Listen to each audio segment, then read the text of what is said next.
25 rokov je krásny vek, cítim, že už odznela puberta a začína to najkrajšie obdobie života. Pribúdajú deti, pracovné úspechy, plešiny. Takže ja len by som zaželal z tohto miesta samému sebe, všetkým nám, vám a tak ďalej, že ja neviem, napríklad Boh žehná aj ďalších 25 rokov. Tak vítam tu Miša Hrabovca, prezidenta Anasoftu. Mišo, všetko najlepšie. Ďakujem pekne. 25 rokov, ja neviem, dobre vyzeráš na ten vek. Áno, hej, 25 rokov. Počkaj, ty si myslel, nie mňa asi, či? Ahoj! Čau, Stano, teda všetko najlepšie. Všetko najlepšie. Takže Anasoft oslavuje 25 rokov, no to je veľmi krásne, ale aj ty vyzeráš dobre na 25. Ja vyzerám dobre na 25, tak si sa mal pozrieť na mňa, keď som bol pred tými 25 rokmi, ako som vyzeral. Ako vznikol Anasoft? Komu to napadlo? Kto bol pri tom na začiatku? No, tak bola to partia študentov na Intraku, Elektrotechnickej fakulty na Mlynoch. Vždy by sa teda núkal nejaký zásadný príbeh, že teda najprv sme boli dvaja a garáž a tak ďalej. V podstate v podzemí Intrákov, takej pivnici, nazvime to. Vtedy sme ešte netušili, do čoho ideme a vôbec nikto by si netrúfal povedať, že tá značka prežije tak dlho. Kto tam bol pri tých úspechoch na začiatku, akí ľudia? Stalo tam niekoľko veľmi šikovných ľudí, ktorí chceli robiť software, alebo počítače, ktoré vtedy ešte neexistovali.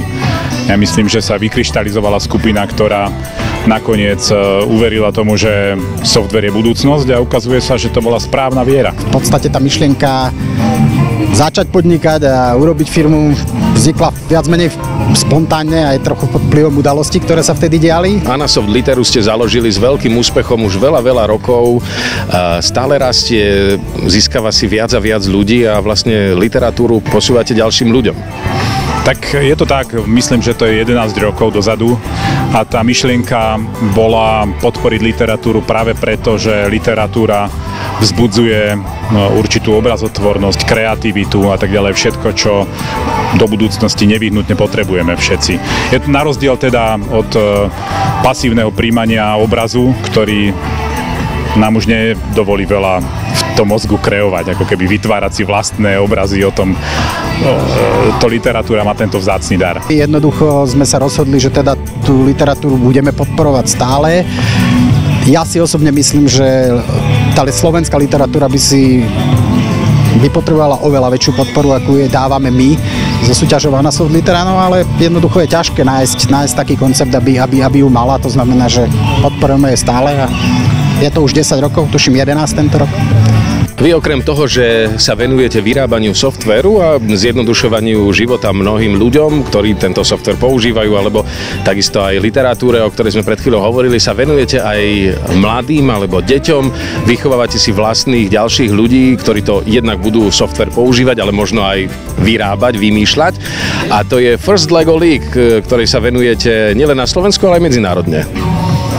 Tak First je americká nadácia, ktorú založil Dean Kamen, ten, ktorý vymyslel Segway, vlastne tento chlapík. Začali sme hľadať tému, ktorá by to vystihovala najlepšie. Prešli sme niekoľkými nápadmi, no a súťaž First Lego League sa nám zdala ako tá najlepšia, ktorá je možno najbližšia k IT.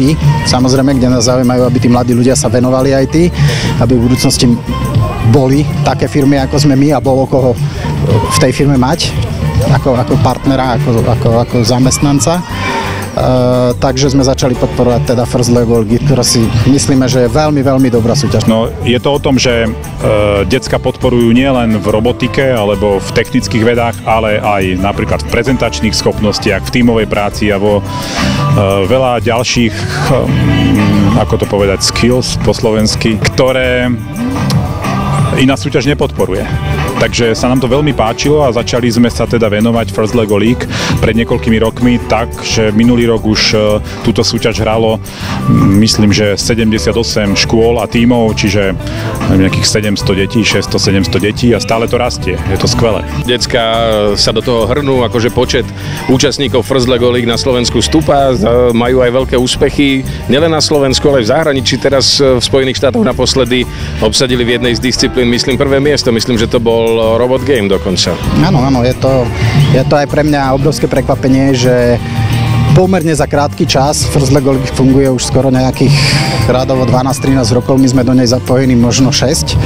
Na Slovensku máme viac ako 800, myslím, súťažiacich a tie týmy, ktoré tento rok vyhrali, tak sú pre mňa obrovským prekvapením a som veľmi rád, že sme sa dostali tak vysoko, lebo ja osobne, keď som bol na tých prvých súťažiach a videl som kde a čo tie deti vedia jednak s tými robotmi, čo vedia so svojou prezentáciou urobiť, tak som si myslel, že budeme mať čo robiť, aby sme sa niekde dostali s tými našimi deťmi, ale zjavne je to možno aj dobrým výberom tej súťaže, ale určite to samozrejme aj veľkou silou tých ľudí, ktorí pracujú práve s tými deťmi, ktoré sa dostali tam, kde sa dostali.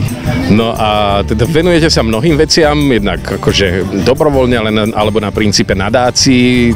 Baťová nadácia. Ty povedz nám o tom niečo bližšie. Junior Achievement, máš na mysli, je teda nadácia, ktorá robí vzdelávacie programy pre deti.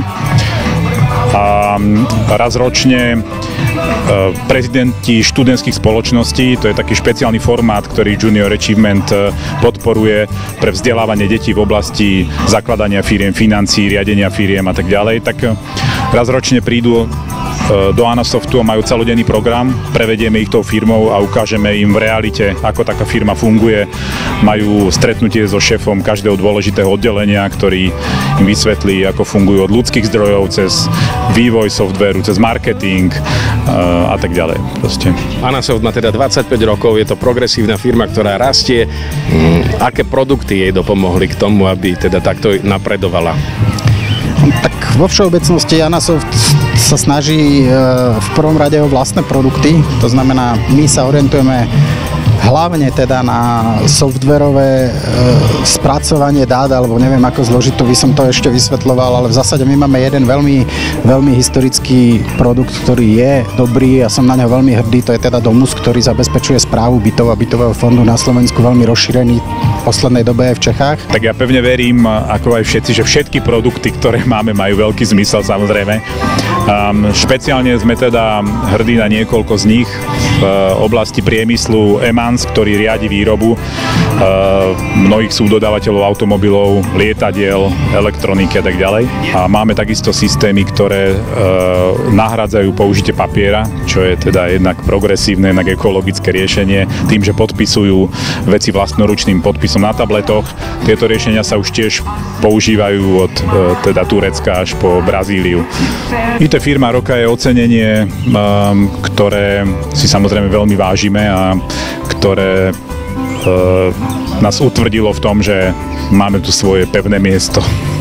A vtedy teda nielen IT firma roka, ale vtedy bol aj Mišo Hrabovec, tuším, že manažer roka, a to sa netýkalo teda len IT, ale aj všeobecne biznisu. Pozerám, že ty si už zobral so sebou pomocníka, takže... Tak, inovácie máme v krvi, snažíme sa ich aj využívať v praxi. Ja som vyskúšal túto, bolo to niekoľko modrín, ktoré som musel absolvovať, ale teraz je to fajn vedieť na tom ísť.